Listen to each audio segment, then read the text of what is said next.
Hi everyone. So for question 1, it is, what in your mind is the difference between resolution and reconciliation? So in my opinion, resolution involves a problem ending in a solution, even if a relationship has to be ended. A reconciliation is when two people come to an agreement so that they don't ruin their relationship. It's basically like they come to an agreement even if one person doesn't completely agree. They're basically agreeing to disagree. Question 2 was, think about and briefly describe a recent conflict in which you were involved. What were the two sides, and what could have been the third side, and what could have been an 18th camel. A recent conflict I have had was with my mom. I told her that after I had my son, I was going to go work at his daycare just so that I could be with him all day and get to spend time with him. Unfortunately, she thought that was a mistake because I was leaving my job that I could potentially, advance in. And I was leaving that and then taking a big pay cut. And she also just thought that working at a daycare wasn't very professional and considered it a downgrade. A third side, it could have been my husband's.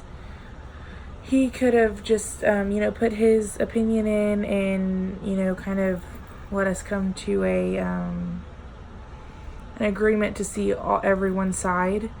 The 18th camel could have been even that my husband suggested that I stay home with our son.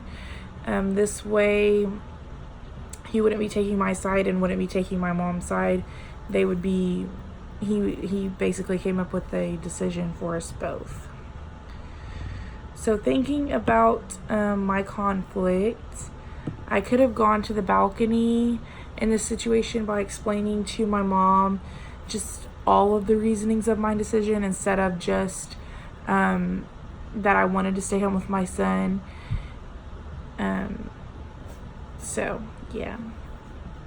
number 4, how are Yuri's concepts tied to the leadership concepts from your text? And how are they tied to the concepts of individual behavior from your text? So Yuri's concept ties to the text by also explaining that an effective leader helps employees come to an agreement.